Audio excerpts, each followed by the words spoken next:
Bien, el día de hoy vamos a continuar con nuestra enseñanza del libro de Primera Timoteo. Y el día de hoy entramos, hermano, a una nueva sección de este libro de Primera Timoteo. A partir del capítulo 4 vamos a leer los primeros 5 versículos. Y le ruego, amado hermano, que usted busque ese pasaje de Primera Timoteo 4, verso del 1 al 5. Y una vez que usted lo ubica, por reverencia a las Escrituras, le invito a que se ponga de pie para poder lecturar la palabra del Señor. Bien, lecturamos las Escrituras honrando al Padre, al Hijo y al Espíritu Santo. Dice la Biblia: pero el Espíritu dice claramente que en los postreros tiempos algunos apostatarán de la fe, escuchando a espíritus engañadores y a doctrinas de demonios, por la hipocresía de mentirosos que, teniendo cauterizada la conciencia, prohibirán casarse y mandarán abstenerse de alimentos que Dios creó, para que con acción de gracias participen de ellos los creyentes y los que han conocido la verdad. Porque todo lo que Dios creó es bueno, y nada es de desecharse si se toma con acción de gracias. Porque por la palabra de Dios y por la oración es santificado. Oramos. Padre, te damos gracias porque nos honras, Señor, en esta tarde con tu presencia. La iglesia, tu casa, Señor, se está haciendo presente, porque hemos aprendido, Señor, que la iglesia es la casa de Dios. Y aquí, Señor, estamos para poder escuchar tu palabra, para ser edificados, para ser instruidos. Te ruego, Señor, me ayudes a poder compartir el mensaje con fidelidad para tu gloria, y que todos mis amados hermanos puedan ser, Señor, conocedores de estas verdades, y que todo lo que podamos aprender lo pongamos en práctica en nuestras vidas. Háblanos, Señor, a nuestro corazón y a nuestra mente, y que todo lo que se haga, Señor, sea para exaltar tu nombre. Todo esto, Señor, te lo pedimos en el nombre de Cristo. Amén y amén. Fuerte las palmas al Señor, amados hermanos. Le damos gracias al Señor. Entonces vamos a ponernos cómodos y vamos a prestar atención a las Escrituras. Bueno, el 30 de octubre de 1938, millones de estadounidenses cayeron en un pánico colectivo, ya que sintonizaron sus radios, y ni bien sintonizaron sus radios, escucharon en transmisión en vivo sobre una invasión extraterrestre. Y este evento, dirigido por Orson Welles, estaba basado en una obra llamada La Guerra de los Mundos. Y esto era sencillamente un tipo de prueba para poder observar cómo se movían las personas de forma masiva cuando escuchaban de una forma o de otra algún tipo de noticia como la que estaban escuchando, que venían los extraterrestres a invadir el planeta Tierra. Este incidente, hermano, porque esto es un incidente real, usted lo puede buscar. Este incidente, que causó consternación, pánico y alboroto, nos recuerda que el ser humano es susceptible a ser engañados, incluso con cosas que pueden ser hasta absurdas, como una invasión extraterrestre. Pero, ¿qué sucede cuando el engaño que estamos escuchando, qué sucede cuando el engaño compromete nuestra salvación y nuestras almas? Bueno, de eso se trata el sermón de esta tarde. El apóstol Pablo, en este pasaje, nos presenta una advertencia, la advertencia de las falsas enseñanzas, o de los engaños, o de las falsas doctrinas. Una amenaza, hermano, demoníaca. Las falsas doctrinas son amenazas de demonios, hermano, satánicas, que pueden llevar a la apostasía y desviar a los creyentes de la verdad. Mi propósito a través del mensaje de esta tarde es que toda la iglesia aprendamos a permanecer firmes en la verdad del Evangelio y que aprendamos a discernir o distinguir entre lo que es verdadero de lo falso. Y obviamente debemos rechazar toda doctrina falsa que traiga cargas humanas o que añada cargas humanas. ¿Y sabe qué más? ¿Cuál es mi deseo? Que después del mensaje, que también aprendamos a vivir con gratitud de todo lo que Dios ha creado para nuestro beneficio. Vamos a ver, hermanos, que todo lo que Dios ha creado es bueno y es para su gloria. Vamos a recordar un poco lo que hemos visto semanas atrás. No está de más. Cuando nosotros hemos estado viendo los capítulos 2 y 3, observábamos que el apóstol Pablo estaba instruyendo a la iglesia sobre algunas formas de cómo debemos de comportarnos en la casa de Dios. Veíamos que debemos de nosotros como iglesia ser la columna y el baluarte de la verdad. Es lo que vimos la semana pasada. Hemos aprendido también la semana pasada que como iglesia debemos ser esa columna que sostiene y ese baluarte que defiende la verdad del Evangelio.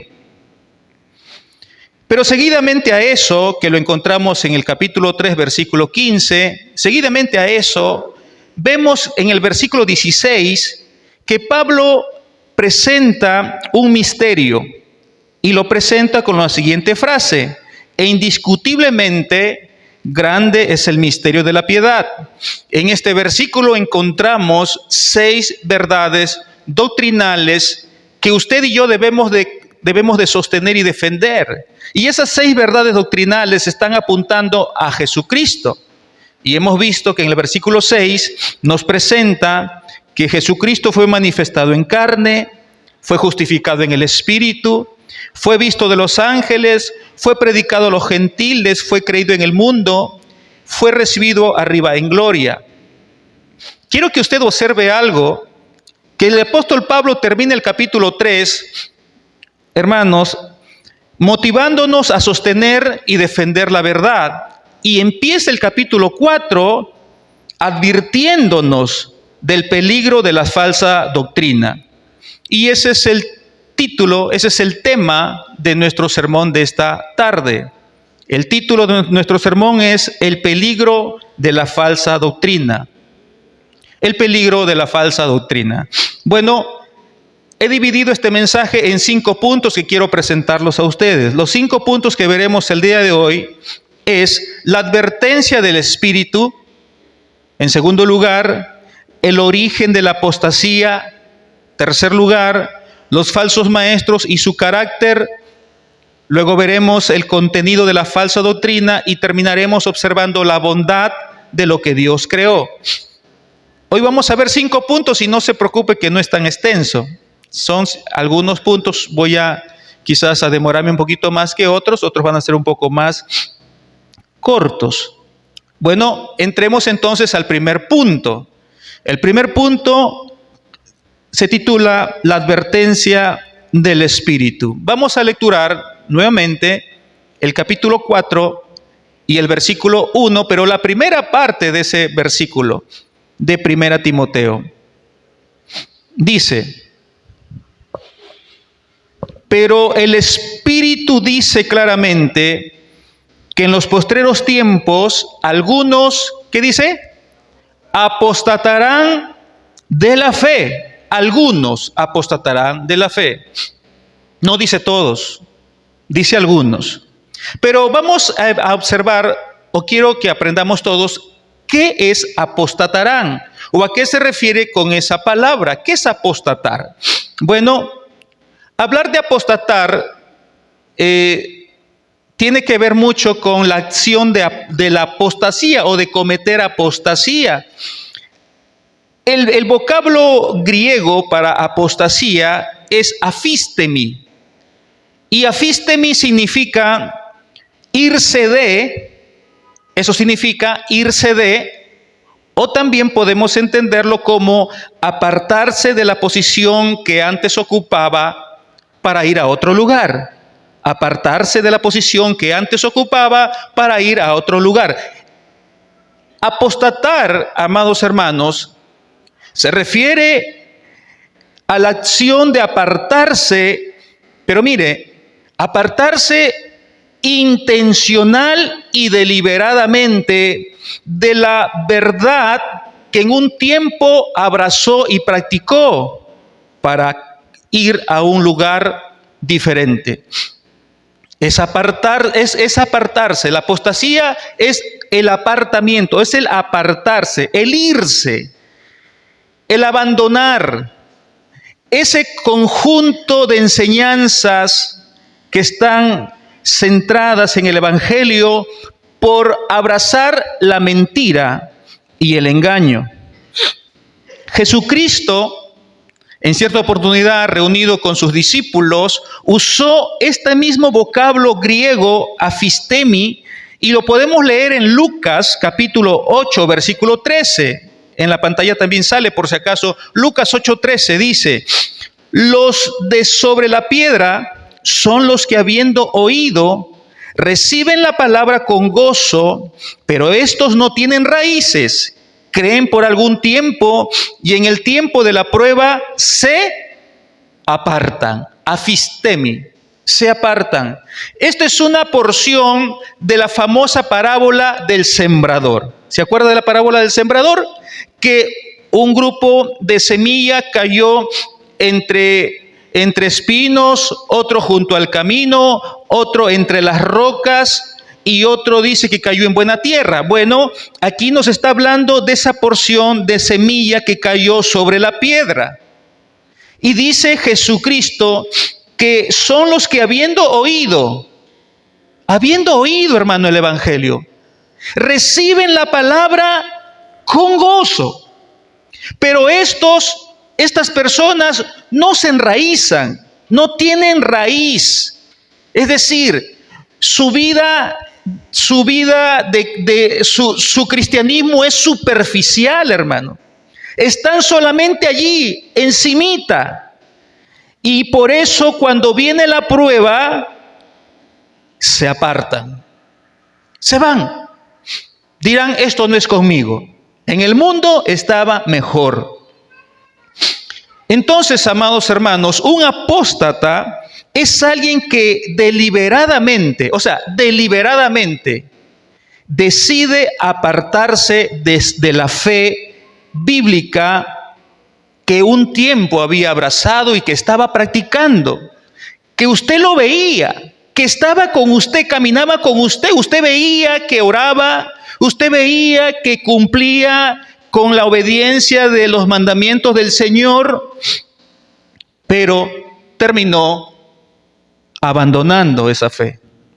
El versículo 1 de 1 Timoteo, capítulo 3, el versículo 1 de 1 Timoteo, capítulo 4, el versículo 1 de 1 Timoteo 4, dice, algunos apostatarán de la fe, algunos. Quiero decirles algo, hermano, cuando la Biblia, y quiero de que usted se quede con esto en su mente siempre, la palabrita la fe, esa frase la fe, cuando la palabra fe va seguido del artículo la fe, está haciendo referencia al conjunto de doctrinas. De nuevo, cuando usted lea en su Biblia y encuentre la fe, se está refiriendo al conjunto de doctrinas que encierra el Evangelio. Entonces, hermano, un apóstata entonces es aquella persona que abandona el conjunto de doctrinas, abandona la enseñanza bíblica, abandona su fe cristiana, abandona ese conjunto que fueron enseñadas, extraídas de las Escrituras, las abandona por abrazar otro conjunto de enseñanzas pero falsas. Deja la verdad del Evangelio por abrazar la mentira y el engaño. Eso es apostatar de la fe. En otras palabras, cuando Pablo usa apostatarán de la fe a algunos, lo que está diciendo que algunos se van a apartar de la verdadera doctrina por seguir una falsa enseñanza. Y esto es una realidad, hermanos, que debe entristecernos, pero no debe sorprendernos. Lo repito, esta verdad debe entristecernos ver a mucha gente o algunos que se aparten de la fe, debe entristecernos, pero no debe sorprendernos. ¿Por qué? Porque la Biblia dice, y ahí quiero que leamos, volvamos a 1 Timoteo 4:1, dice que el Espíritu dice claramente. ¿Quién está diciendo esto, hermano? ¿Pablo? ¿Quién está hablando esto? ¿Un hombre? No, el Espíritu dice claramente. Y si lo dice el Espíritu de Dios, no hay equivocaciones, hermano. No hay ningún tipo de error. Si lo dice el Espíritu claramente, eso va a ocurrir. ¿Cuándo va a ocurrir? Bueno, en los postreros tiempos. En los postreros tiempos, hermano. Muchos, incluyéndome en un tiempo, en algunos años atrás, pensaba que los postreros tiempos son esta generación que estamos viviendo nosotros, donde hay muchos terremotos, donde la maldad se está incrementando, etcétera, etcétera. No, hermanos. La Biblia habla, cuando nosotros escudriñamos un poco más, la Biblia muestra claramente qué es o qué son los postreros tiempos o los postreros días. Y quiero que usted lea conmigo dos versículos, uno del apóstol Juan y otro del apóstol Pedro, para poder tener claridad de qué es los postreros tiempos o qué es los últimos tiempos. Primera de Juan, capítulo 2, versículo 18. Primera de Juan, capítulo 2, versículo 18, dice: hijitos, ya es el último, ¿qué dice? Hijitos, ya es el último tiempo. Y según vosotros oísteis que el anticristo viene, así ahora han surgido muchos anticristos, por esto conocemos que es el último tiempo. Hermanos, esta carta fue escrita para la iglesia del primer siglo. El apóstol Juan escribió esta carta que estamos leyendo de Primera de Juan para la iglesia primitiva, es decir, hace 20 siglos o 21 siglos atrás. Y ya en esa carta el apóstol Juan decía, ya es el último tiempo. Por su parte, Primera de Pedro 1:20 afirma que Cristo, ya destinado desde antes de la fundación del mundo, pero manifestado en los postreros tiempos por amor de vosotros. ¿Cuándo fue manifestado Cristo por amor de nosotros? ¿Cuándo?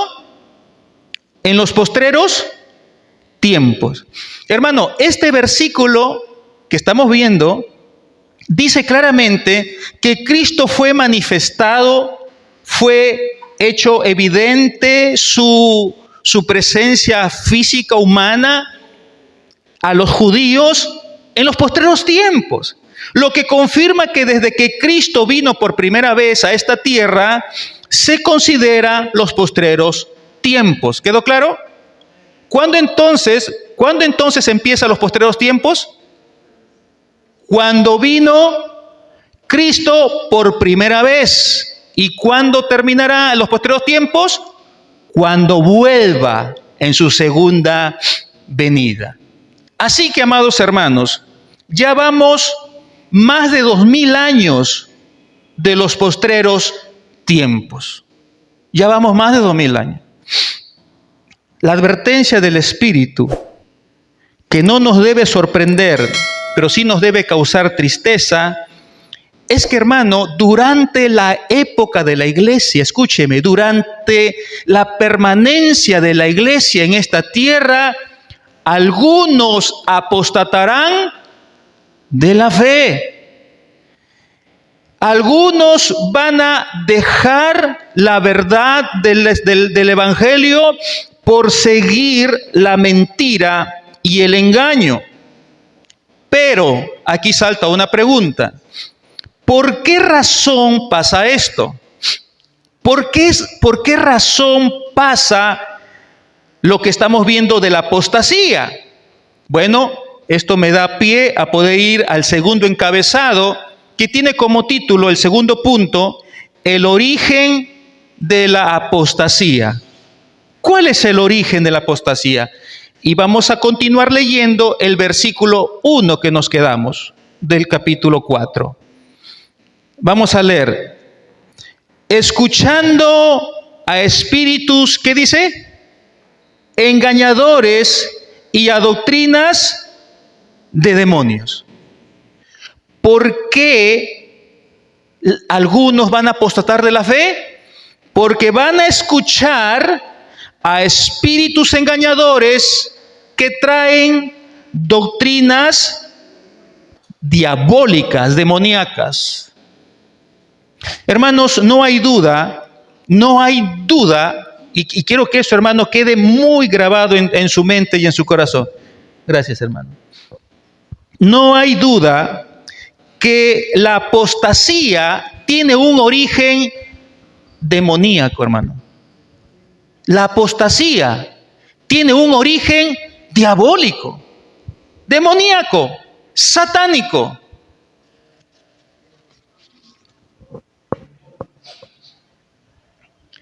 Recuerda, hermanos, que en el libro de Efesios, en el capítulo 6, recuerdo que dice que no tenemos lucha contra sangre y carne.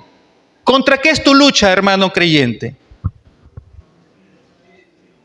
Contra huestes espirituales de maldad, ¿verdad? Contra demonios. Su lucha no es con su vecino, ni con el papá, ni con su hermano, ni con su pastor, ni con tu compañero de trabajo, ni con el esposo ni la esposa, así sean incrédulos. Tu lucha es con las fuerzas demoníacas. Con ellos tú te vas a tener que enfrentar. Remontémonos un momento al huerto de Edén. Quiero que viajemos siglos atrás. Y recuerde un momento a Eva en el paraíso. Recuerde que Adán tuvo un gran descuido, probablemente, no estuvo junto a su esposa, estaría haciendo otras actividades y Eva se encontraba sola en ese huerto. Y quiero que usted recuerde lo que pasó con Eva. Eva fue engañada por un espíritu demoníaco que la visitó. La serpiente que aparece en Génesis capítulo 3, la serpiente estaba poseída ¿por quién? Por Satanás. Y Satanás torció la palabra que Dios había hablado. ¿Qué fue lo que dijo Dios? ¿Cuál fue el mandato de Dios que fue totalmente torcido por la serpiente? Génesis capítulo 2:17 nos dice, Génesis 2:17, mas del fruto del árbol de la ciencia del bien y del mal no comerás, porque el día que de él comieres, ciertamente, sin lugar a dudas, morirás. Veamos la respuesta de la serpiente. Génesis capítulo 3, versículos 4 al 5. ¿Qué dijo la serpiente? Entonces la serpiente dijo a la mujer, no moriréis, sino que sabe Dios que el día que comáis de él, serán abiertos vuestros ojos y seréis como Dios, sabiendo el bien y el mal. ¡Wow, hermanos! Dios dijo, no comas porque moriréis. La serpiente dice, come porque no vas a morir. Dios dice algo y el diablo dice lo contrario. Dicho de otro modo, la verdad de Dios fue cambiado por la mentira de Satanás. Por eso, Primera Timoteo 4:1, Pablo llama a los demonios espíritus engañadores. Por esa razón Pablo llama espíritus engañadores, pues conducen a los hombres al error a través del engaño. Son seres, hermanos, malvados, que salen del mismo infierno, hermano, con una sola consigna: conducir al error doctrinal y así llevar a algunos a la apostasía. Para Pablo, el término doctrinas de demonios no es otra cosa más que toda clase de enseñanzas que son preparadas por Satanás y por sus colaboradores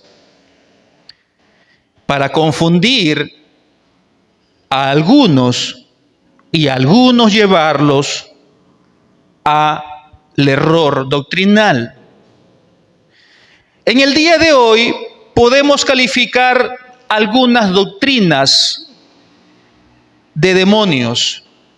En el día de hoy podemos, y voy a mencionar algunas doctrinas de demonios, hermanos, que a veces cuando lo escucho no sé qué quiero hacer, hermano. Romper el celular, romper el televisor. El evangelio de la prosperidad. El predicador Paul Washer, es un misionero casado con una peruana, dijo en una oportunidad: si nosotros no aborrecemos el evangelio de la prosperidad, no amamos a Dios. Hermanos, la Biblia enseña que Dios aborrece, ¿sí o no? ¿Dios aborrece o no? Dios aborrece el pecado. Lo aborrece, no lo apaña. Dios lo aborrece. Y si Dios aborrece el pecado, ¿cuál debe ser nuestra actitud con respecto al pecado? Aborrecerlo también. No practicarlo, obviamente.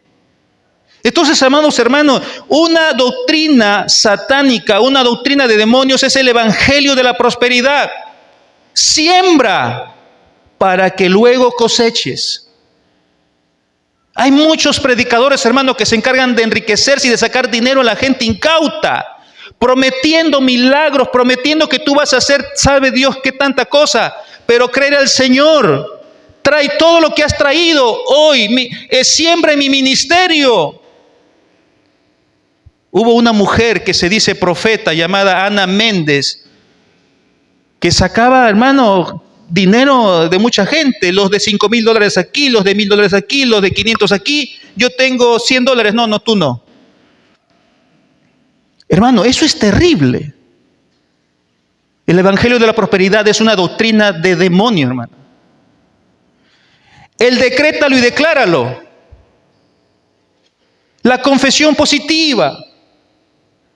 ¿Quieres un carro nuevo? Ya, anda a tu casa, entra en oración y imagínate el carro cómo es. Imagínate que tú estás sentado en ese carro, que ya lo estás manejando. Imagínate el color y ese carro vendrá. Doctrina de demonios, hermano. La salvación por fe más obras. Y muchas otras más. Hay muchos hermanos que siguen ese tipo de evangelio y siguen a los que lo predican. El pastor John MacArthur dice, escuche lo que dice este pastor que ya partió con el Señor: recibir falsa enseñanza que contradice la verdad de la Biblia es ser enseñado por demonios y pone la mente y el alma en peligro. Como vemos a lo largo de la historia humana, desde el huerto del Edén hasta nuestros días, los espíritus engañadores, hermano, han empleado doctrinas de demonios. Sin embargo, por la misericordia de Dios, los verdaderos creyentes van a ser preservados de estas doctrinas de demonios.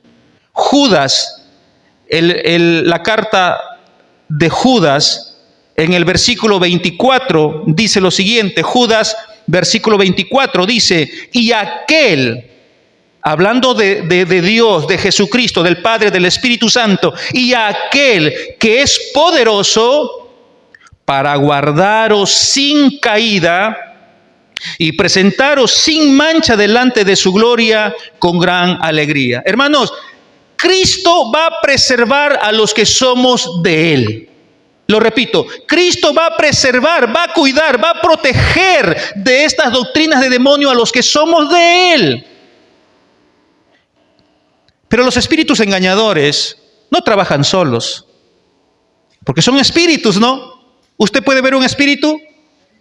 ¿Los espíritus se pueden ver? No, son espíritus.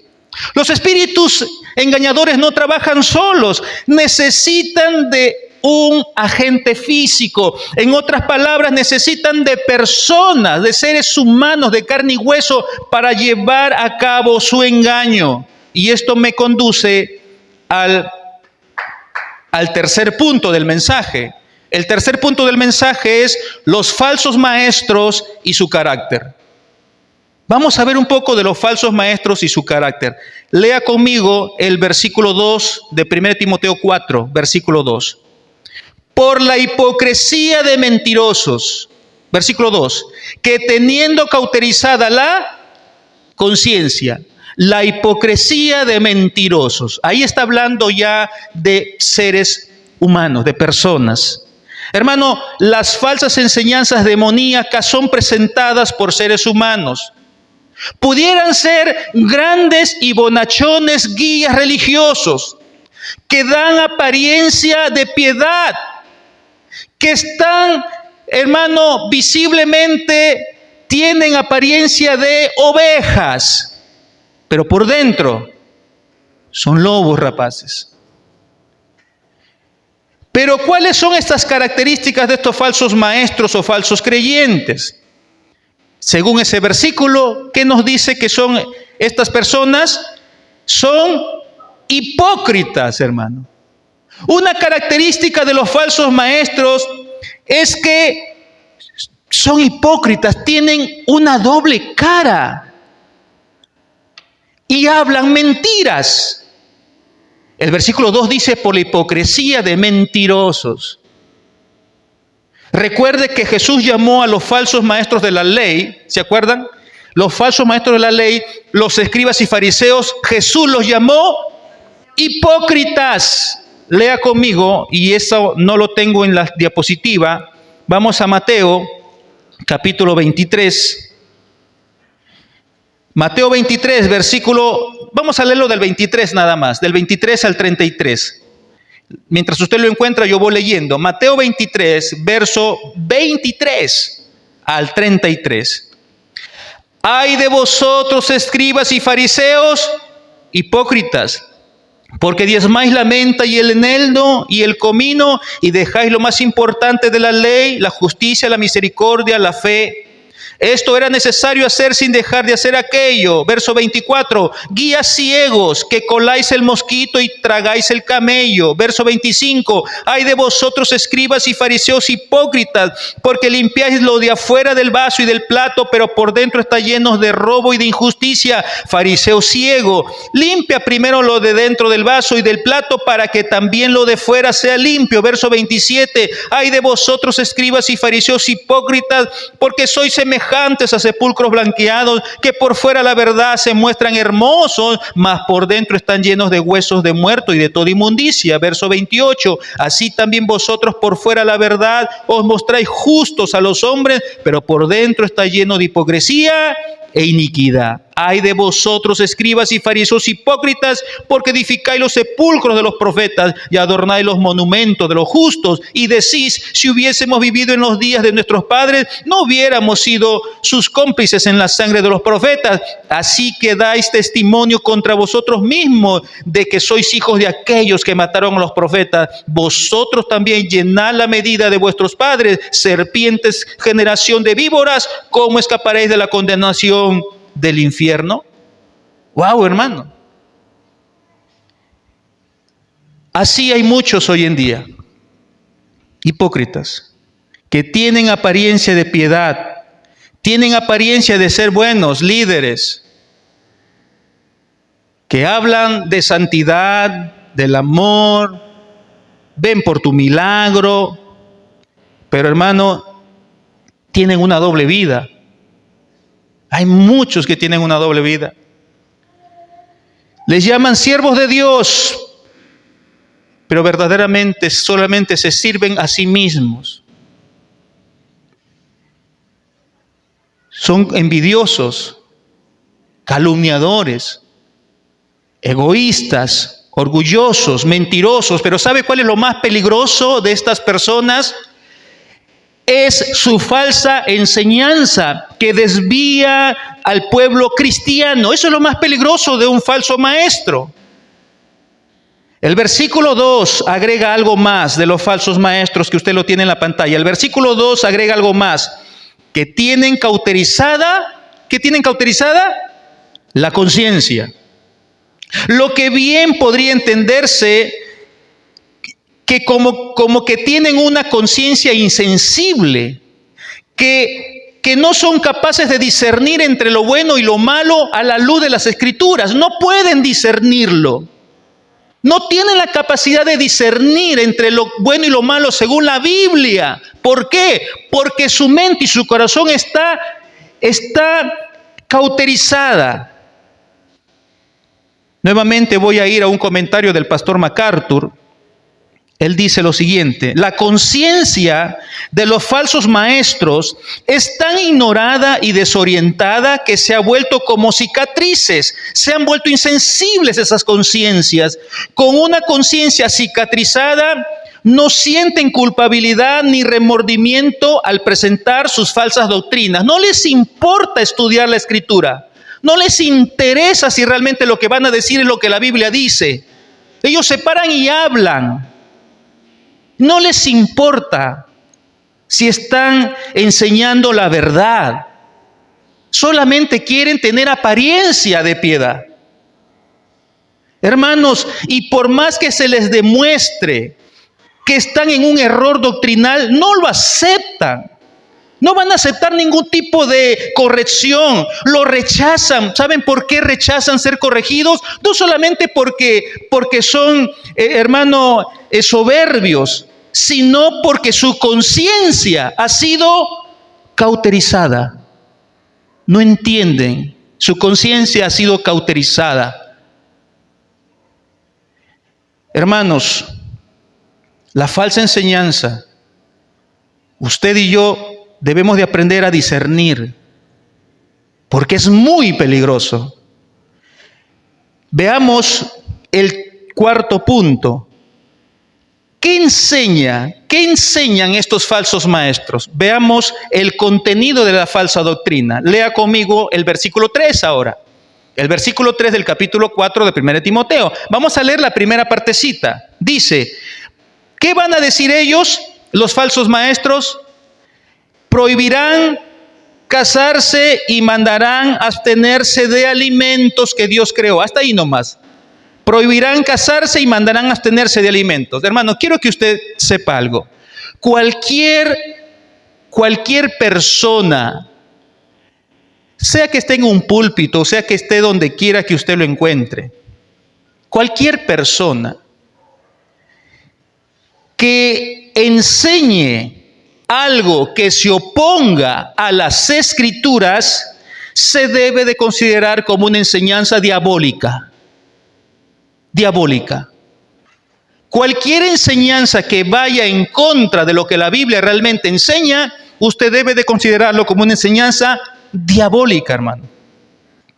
Los falsos maestros no van a ir directamente a doctrinas muy claras en la Biblia. Nunca un falso maestro va a ir a enseñar doctrinas que son muy claras en las Escrituras. No las va a enseñar de forma incorrecta. Es decir, un falso maestro nunca le va a decir que la Trinidad es mentira. No le va a decir un falso maestro que Cristo no es Dios. Tampoco un falso maestro no le va a decir que el infierno no existe. Son doctrinas, hermano, que todos lo conocemos, por lo menos básicas o de forma básica. Satanás es muy astuto. Satanás no se va a dejar evidenciar tan fácilmente. Él va a buscar que tú tengas confianza para luego, poco a poco, ir introduciéndote en el engaño. En Éfeso ocurría algo muy importante. Pablo le escribe a Timoteo y Timoteo estaba pastoreando la iglesia que estaba en Éfeso. En Éfeso, los falsos maestros que habían ingresado a la iglesia estaban enseñando sobre una vida de mayor espiritualidad y santidad. Y eso está bien. La cual exigía dos cosas: no casarse y abstenerse de alimentos, que es lo que dice el versículo que Pablo nos presenta. Como es evidente, hermano, Satanás va a enseñar sus mentiras con cierto grado de verdad. Escuche, Satanás va a enseñar sus mentiras, pero con cierto grado de verdad, como para que usted no se dé cuenta tan fácilmente. Hermanos, les pregunto, ¿será malo quedarse soltero? No, no es malo permanecer soltero. Es más, Pablo enseña a los corintios que la soltería ayuda mucho más en el servicio a Dios. Tampoco es malo el abstenerse de comer. Dicho de otro modo, no es malo el ayunar. Es más, Jesús, por no hablar de Pablo y de otros, pero Jesús enseñó sobre el ayuno. En el libro de Isaías vemos un pasaje que nos habla del ayuno que agrada al Señor. Así es que el abstenerse de alimentos o el ayunar no está mal. Pero el engaño, ¿saben dónde está? El engaño está en ver que esas cosas son necesarias para ser salvos. He ahí el engaño. Pensar que por hacer esas cosas yo soy salvado. El punto es, hermano, que se ha enseñado que para ser salvos o para ser hijos de Dios, necesitamos cumplir con ciertos ritos o ciertas normas, hermano, para poder alcanzar la salvación. Y eso, hermano, es una absoluta mentira. Usted no necesita y no necesitará, no ha necesitado, hermano, hacer algo para que usted sea salvo. Amén. No necesita más que creer en Cristo. Usted no necesita, hermano, hacer ningún tipo de rito, ni cumplir ningún tipo de cosas externas, mucho menos cumplir normas de hombres. No necesita. Recuerde que si usted es un hijo de Dios o ha sido salvado, la Biblia dice, porque por gracia sois salvos por medio de la fe sola. Y esto no de vosotros, pues es un regalo, es un don de Dios, no por obras. Amén. La salvación no es por cumplir ritos, no es por cumplir algo que el hombre me diga que tengo que cumplir primero. Es una obra gratuita de Dios. Usted no necesita haber hecho nada, solo creer en Cristo. Punto. Hermano, en alguna oportunidad, tristemente, escuché decir desde el púlpito, si no ayunas, escuche, si no ayunas, no eres cristiano. ¿Usted ha escuchado algo como eso? Si no ayunas, no eres cristiano. Es decir, si tú no ayunas, no eres un hijo de Dios. Luego he escuchado cosas como, si no hablas en lenguas, no eres salvo aún. O cosas verdaderamente absurdas, hermano, como por ejemplo, los cristianos no van al estadio, los cristianos no van a la playa, los cristianos no celebran cumpleaños, los cristianos no comen panetón en diciembre, los cristianos no usan perfumes. Es más, hubo un predicador famoso que enseñó que el cristiano salvado por Dios, el cristiano salvo, no ve televisión porque el televisión era el cajón del diablo. Mira, hermanos, semejantes disparates que hemos escuchado que acabo ahorita de mencionar. Hermanos, la idea de medios humanos, escúcheme, la idea de medios humanos para alcanzar salvación es una característica de toda falsa religión. El cristianismo, hermano, es la única religión que enseña que la salvación no es por obras, es solo por fe. En el tiempo que Pablo escribió a Timoteo, nuevamente volvamos a pensar en esta carta, se estaba popularizando una filosofía griega que ingresó por los falsos maestros a la iglesia donde estaba Timoteo pastoreando. ¿Y sabe qué era cuál era esa filosofía griega que había ingresado a la iglesia? Decía lo siguiente: la materia era mala y el espíritu bueno. Eso enseñaban. La materia es mala, es pecaminosa, pero el espíritu o lo espiritual es bueno. Por tanto, al ser el matrimonio y los alimentos de un contexto material, no era bueno, era malo. Pero por eso, los cristianos debían abstenerse de casarse y de comer alimentos. Hermano, esto es algo absurdo. Pablo rechazó estas herejías, estas falsas enseñanzas en una de sus cartas que mandó a los hermanos de Colosas. Vamos a leer Colosenses capítulo 2, versículos 16 al 17. Dice: por tanto, nadie os juzgue en comida o en bebida. ¿Qué dice?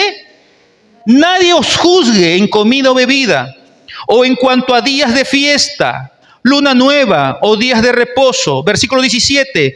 Todo lo cual es sombra de lo que ha de venir, pero el cuerpo es de Cristo. Versículo 20.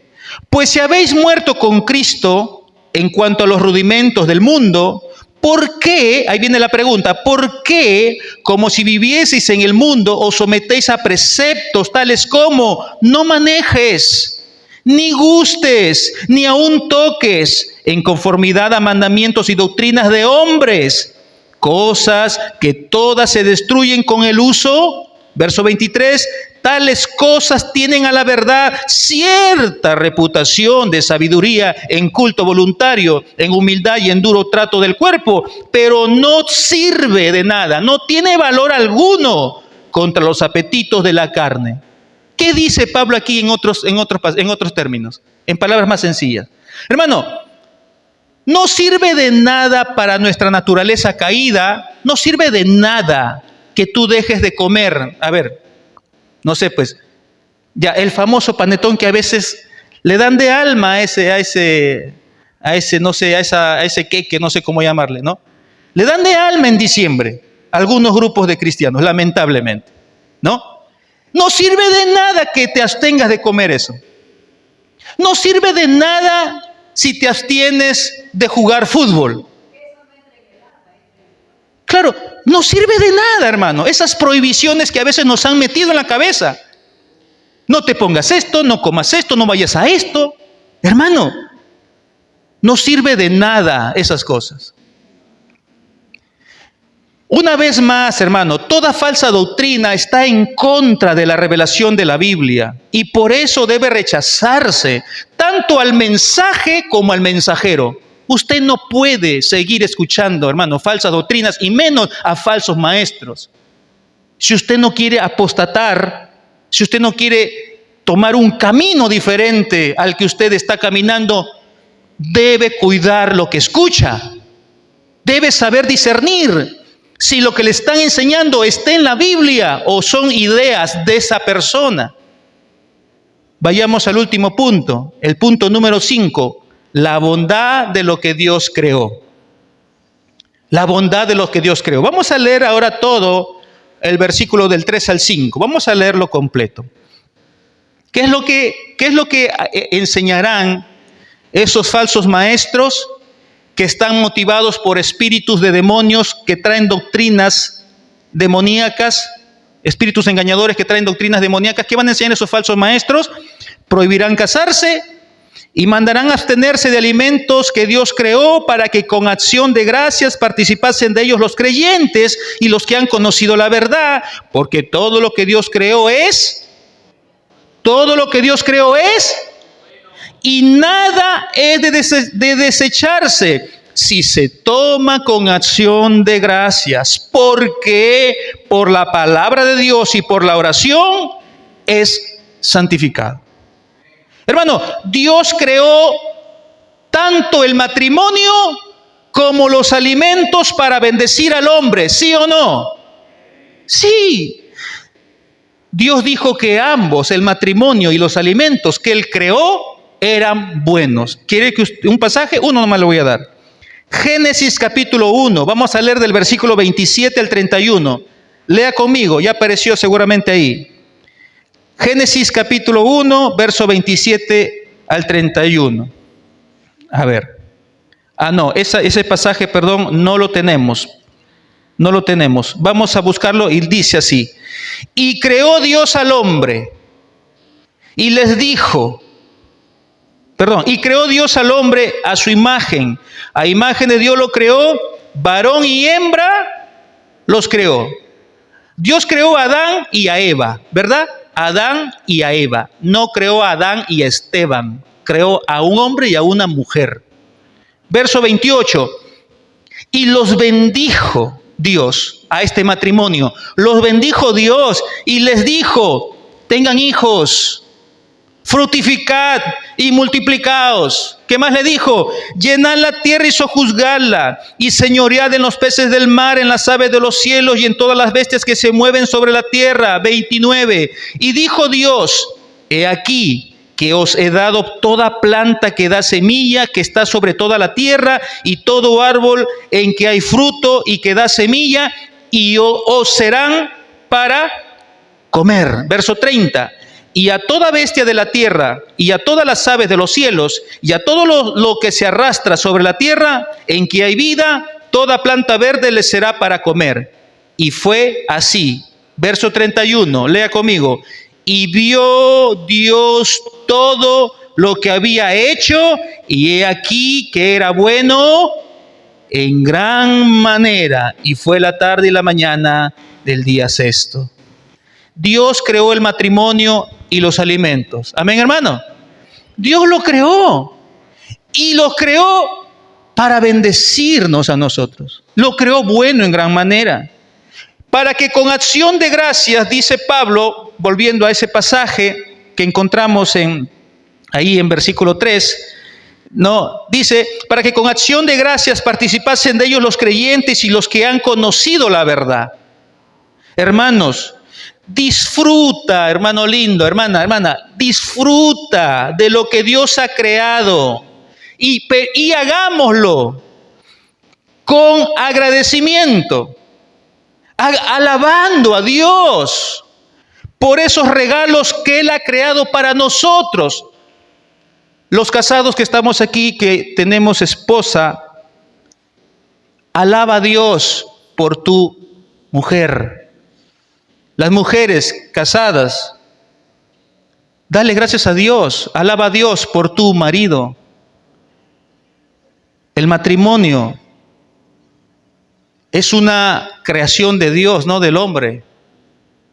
Dios ha creado a un hombre y a una mujer para que los dos sean una sola carne.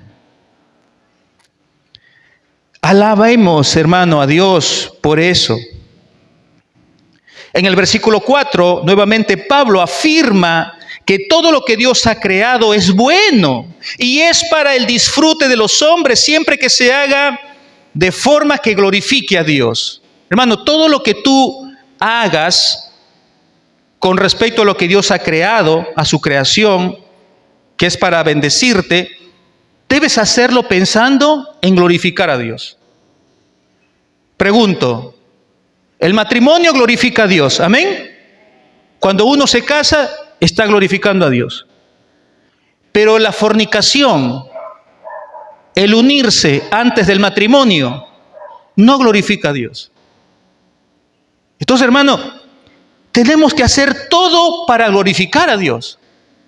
El comer, el alimentarnos, la comida, lo ha creado Dios. Pero cuando comamos para glorificar a Dios. ¿La gula glorifica a Dios? No, la gula no glorifica a Dios. Primera a los Corintios 10:31, lo tenemos ese pasaje. Primera a los Corintios 10:31 dice, si pues coméis o bebéis, o te casas, o te quedas soltero, o te compras ropa, o le alabas a Dios, o cocinas en tu casa para tus hijos, o estudias, o trabajas, o hacéis otra cosa, hacedlo todo para la gloria de Dios. Así que, hermano lindo, no es pecado celebrar cumpleaños. No es pecado que tú compartas en una fiesta, en una reunión familiar en diciembre, el 24, el 25. No es pecado tener tu cena de Navidad. No es pecado que vayas a la playa. No es pecado que comas sangrecita. Una vez mi cuñada hace muchos años que nos visitó de España, ¿no? Para el desayuno trajo sangrecita, ¿no? Usted sabe, ¿no? La sangrecita. Y a mí me habían metido, ¿no? Acá me habían enseñado, no podemos comer sangre. Porque dice Hechos, capítulo, creo que está en el capítulo 15, me parece. ¿Qué dice la Biblia? Que todo lo que Dios ha creado es bueno. Pero ahorita vamos a ir al punto en qué momento se hace más bueno todavía lo que Dios ha creado. Entonces, hermano, si tú quieres comer sangrecita, no es malo. Siempre y cuando no te haga daño, ¿no? Ese es otro tema. No es malo casarse y no es malo quedarse sin casar. Pero todo lo que hagamos, hagámoslo con la intención de glorificar a Dios. Todo, hermano. Pablo dice que nada es de desecharse si se toma con acción de gracias. No olvides este consejo, amado hermano. No lo olvides. Todo lo que Dios ha creado es bueno y no debe de desecharse. Más bien disfrutémoslo con acción de gracias. Hermano, ya no nos dejemos mover por mensajes que van en contra de lo que la Biblia y el Evangelio nos presenta. No te dejes engañar, no cambies, hermano, las doctrinas verdaderas del Evangelio por doctrinas demoníacas de hombres que no conocen ni siquiera lo que están hablando. Disfruta de la bondad de Dios para tu vida, disfruta, deleítate, deleitémonos todos en lo que Dios ha creado. El versículo 5, aquí vemos por qué todo lo que Dios que dice que ha creado es bueno, por qué es más bueno todavía cuando lo tenemos a nuestra disposición. ¿Qué dice el versículo 5? Porque por la palabra de Dios y por la oración es santificado. Para hacer buen uso, escuche, para que usted y yo hagamos buen uso de lo que Dios ha creado y de esa manera glorifiquemos a Dios, necesitamos conocer la palabra de Dios. Si usted no conoce la palabra de Dios, hermano, muchas veces va a hacer cosas que no son correctas, son ilícitas. La Biblia dice, todo me es lícito, pero no todo me conviene. Todo me es lícito, mas yo no me dejaré mover por ellas. Es necesario que usted conozca la Escritura. Es necesario qué es bueno y qué no es bueno. Es por eso que la Biblia dice que porque por la palabra de Dios es santificada, hermano. Cuando usted conoce la Biblia, cuando usted conoce la palabra de Dios, entonces usted va a saber usar lo que Dios ha creado de forma que glorifique a su nombre. Pero también necesitamos orar. No solamente conocer la palabra, sino que también necesitamos como cristianos orar. Pablo dice que por medio de la oración, hermano, todo lo que Dios ha creado es santificado. En otras palabras, cuando nosotros oramos, vamos a ser más sensibles a poder actuar con gratitud y vamos a poner al servicio de Dios todo lo que Él ha creado para nosotros.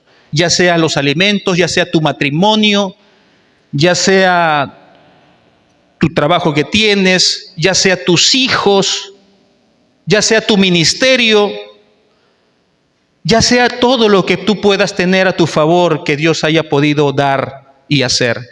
De esta manera, hermano, todo lo creado es santificado y podemos disfrutarlo de una forma correcta, adecuada, honrando a Dios. Concluimos diciendo lo último. Como conclusión, escuche, la falsa doctrina esclaviza. ¿Se ha dado cuenta? La falsa doctrina esclaviza. Pero el Evangelio liberta. Jesús dijo, y conoceréis la verdad. Y esa verdad que está centrada en el Evangelio, en su palabra, te hará libre, hermano. Segundo lugar, la verdadera santidad no consiste en rechazar lo que Dios ha creado y menos en agregar pensamientos de los hombres, sino en usar lo que Dios ha creado de forma que glorifique a Dios. Esa es la verdadera santidad. Tú tienes tu esposa, tú tienes un matrimonio, una esposa. ¿Cómo tú como hombre o mujer cristiana, cómo puedes hacer que ese matrimonio que tú tienes glorifique a Dios? Tú tienes hijos. ¿Cómo tú puedes hacer que esos hijos que Dios ha creado glorifiquen a Dios? ¿Les estás enseñando las Escrituras? ¿Estás orando por ellos? Tú tienes un negocio, tú tienes un trabajo. ¿Qué es lo que estás haciendo con tu negocio, con tu trabajo, de modo tal que glorifique a Dios? No se trata, hermano, de prohibirnos o de ponernos prohibiciones, que como dice el libro de Colosenses, a nuestra naturaleza carnal no le sirve de nada. Usemos lo que Dios ha creado, pero usémoslo bien para glorificar su nombre. En tercer lugar, la iglesia reformada y que diga ser una iglesia bíblica debe ser reconocida no por prácticas legalistas ni libertinas, sino por su discernimiento, por su gratitud y por su fidelidad en predicar las Escrituras. Aplique lo siguiente a su vida, hermano. Todo lo que hemos dicho tiene una aplicación. ¿Qué tiene que hacer usted de aquí en adelante? ¿Cómo aplica todo lo que usted ha escuchado a su vida? Número 1, hermanos, discierna la enseñanza bíblica de una enseñanza diabólica. Tiene que aprender a discernir. Esto es de Dios. Esto no es de Dios. No todo el que dice Señor, Señor, es del Señor. No todo predicador, pastor o evangelista que traiga Biblia en mano no necesariamente es un verdadero creyente. Si lo que le enseña no se sujeta a las Escrituras, por más piadosa que suene ese mensaje, pero que no está fundamentado en las Escrituras, es de demonios, no es de Dios. Segundo lugar, debemos de cuidarnos, hermano, de legalismo y de liberalismo disfrazado de piedad. Usted tiene que cuidarse. Y en tercer lugar, debe de vivir con gratitud por la bondad que Dios ha tenido para con usted en todo lo que Él ha creado. Vivamos con gratitud. Hermanos, que Dios nos ayude. Estamos viviendo tiempo de apostasía. Y esto va a terminar, ¿sabe cuándo? Cuando Cristo vuelva. Mientras tanto, usted ya sabe lo que usted y yo tenemos que hacer. El peligro de la falsa doctrina nos puede llevar a abandonar la fe verdadera.